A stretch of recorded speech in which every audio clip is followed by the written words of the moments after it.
Hello all, this is Trusha Patel. Welcome to the part 5 of syntax directed translation. Let us go ahead with the SDD examples again. Here we'll be forming a SDD for declaration statement of integer and real type identifiers.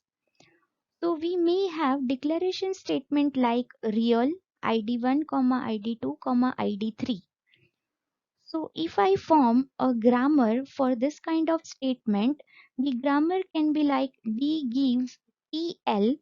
Here D stands for declaration statement, T stands for type, and L stands for list.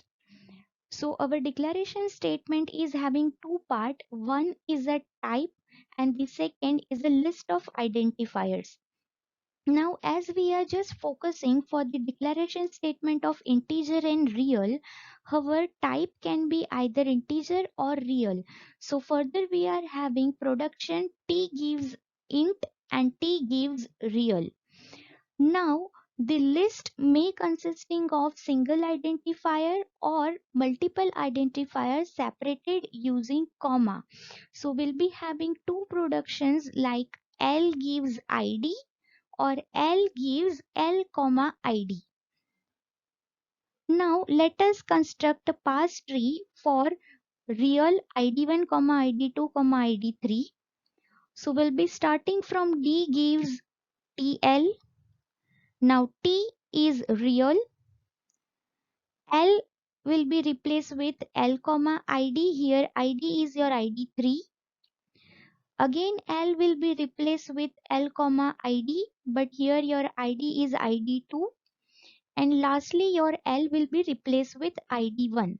So this is the parse tree for real ID1, ID2, ID3. Now these are the semantic rules associated with the grammar. Now normally the entry of the identifiers are already there in the symbol table, which is done by the lexical analyzer.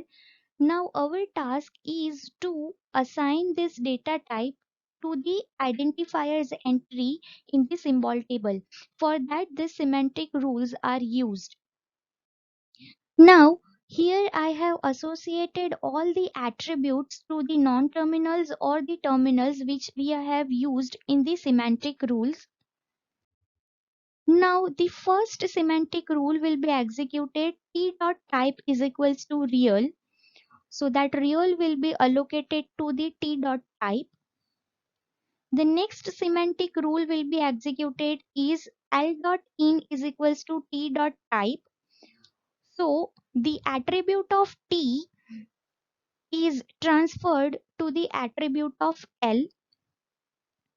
Now next semantic rule executed is L.in is equals to L.in.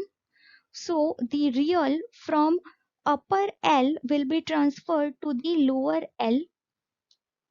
Then next the real will be added in the entry of identifier. So for the identifier 3, the data type real is updated in the symbol table. Next again L.in is equals to L.in will be executed. So from the second level of L, the real will be transferred to the third layer. Then again the entry for the identifier is updated. So for the ID2, the real data type is allocated. And lastly, the identifier entry is updated for the ID1. So ID1 is also assigned a data type real. Now here you can see that T.type is equals to real is transferred to the L.in is equals to real. That means the values of the sibling are transferred. And for the ID3, ID2 and ID1, we are using the value of L.in. That means the child nodes are using the values of the parent nodes.